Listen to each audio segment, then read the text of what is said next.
Nowadays, there's a load of different kinds of art. I feel like I see people go and question whatever is going on in modern art museums like literally every other week. And quite frankly, some of it is sure interesting at best. It's simple. Some folks enjoy creating hyper-realistic portraits with traditional mediums, while others may take a different approach by expressing themselves through cute anime girls with big bazookas. I mean, jump against the wall drenched in paint? It's art. Draw some colorful cubes on a blank canvas? Also art. Tape a banana to a wall? Yep, even that's art.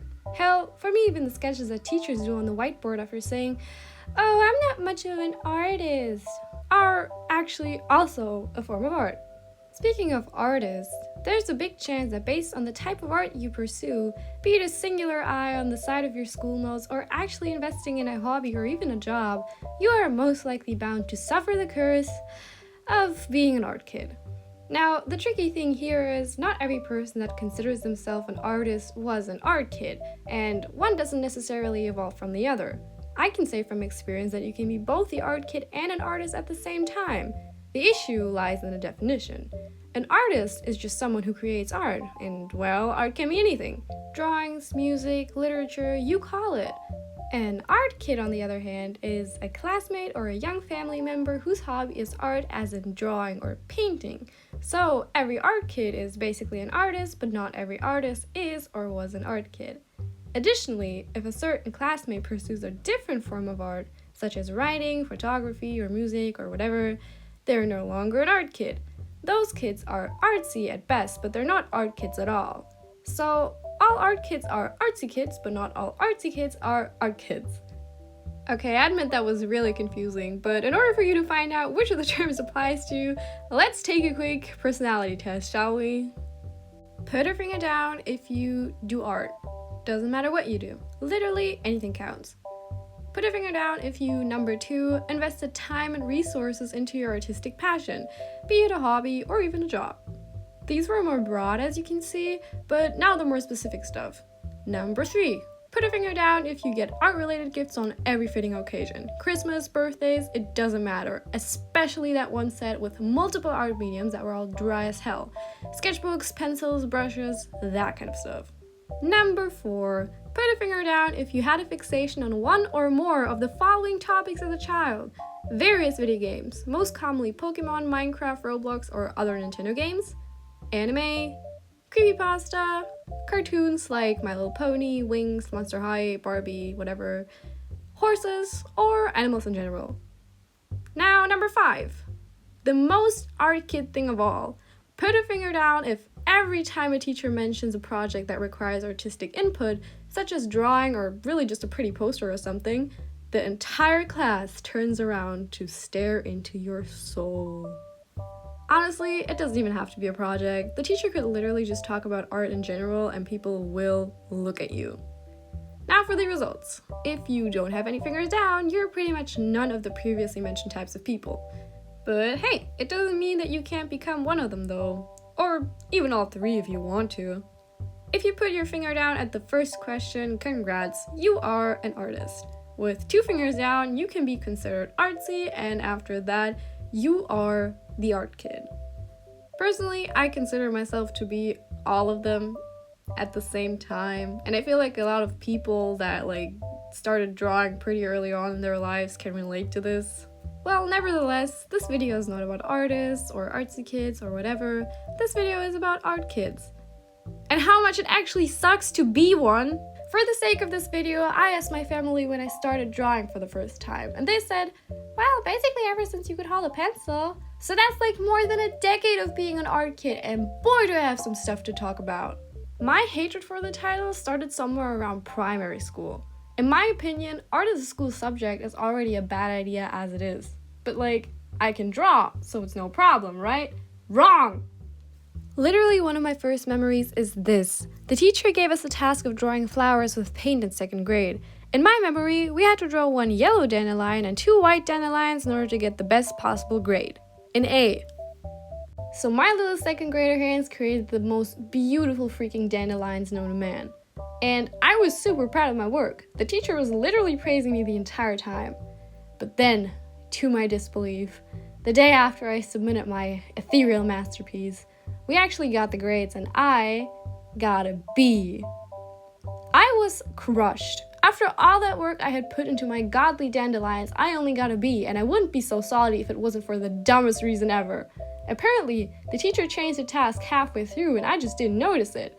So instead of 2 white dandelions, I had to draw 3 white dandelions in order to get an A.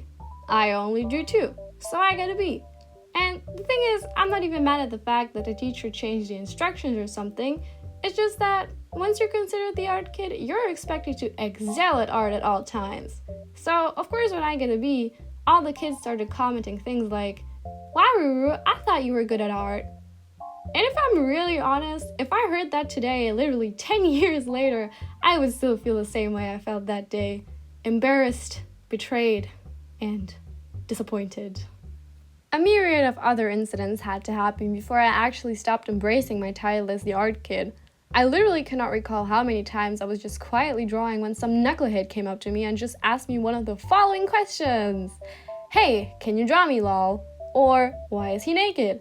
Or, "Is that anime?" Or, "Hey, that looks like insert random person's name here." When I was younger, I was friends with this girl that low-key secretly had something against me. I'm not sure if she actually hated me, but I'm not entirely sure if she actually liked me too. But I'm not gonna go over the entire story of why we're not friends anymore. Maybe another day. But either way, I remember that she literally needed to one-up me in everything, art included. Let's call her Megan for the sake of this video. Megan and I were childhood friends. We'd known each other since kindergarten, but looking back at our friendship, I feel like she saw me as some sort of rival in many situations. Some people actually thrive on the thrill of rivalry, and I've seen art kids beef with other art kids because they think that there can only be one art kid in a class, but I just think that's super silly. It came to me pretty early that I hate rivalry in that context, and I actually love being friends with other artists. Megan was just another reason to hide that I am an art kid. I hated comparing myself to her, and I hated it when she compared herself to me. Art is supposed to be personal. Sure, you can get some references and get some idols to look up to, but never compare yourself to other artists. That only brings you down. And if you have a Megan in your life, get rid of her, because I am so glad that I'm not friends with her anymore. When I switched schools in 7th grade, I actually stayed the art kid. But this time, I was just more discreet from the start. I didn't bring sketchbooks to school, most teachers didn't know that I was drawing in my free time, and people wouldn't turn around every time someone mentioned art itself. I was enjoying my undercover artist life. No pressure, you just draw in your free time, and it's a cute and nice little hobby that you have, and people think it's normal that you have an eccentric fashion style because they know that you draw in your free time and stuff. And then, out of nowhere, bam! 10th grade just happened, I guess. New art class, new people, and new topics to go through. Up until 10th grade, art class was just gluing random junk together and sprinkling glitter all over it. Then suddenly, you gotta be able to draw realistic portraits and side profiles. Despite the art style that you see right now, I'm actually pretty good at realism. So the tasks the teachers gave to us were actually alright for me. But then again, that was the entire problem. I would go through the entire process of being the known art kid once again, just to be judged by people who literally know nothing about drawing or art in general, just like in primary school. Except in primary school, your grades didn't matter as much as they do in high school.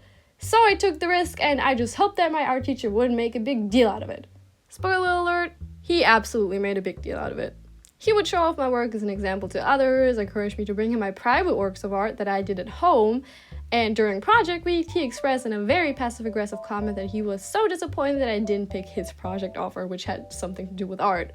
Like, look, I like that people enjoy my art, and I'm proud of what I can create and whatever, but do you really think that the Fortnite competitive players in the back will appreciate the cartoony self-portrait that I had to do for class? Which, by the way, still hangs in the classroom to this day.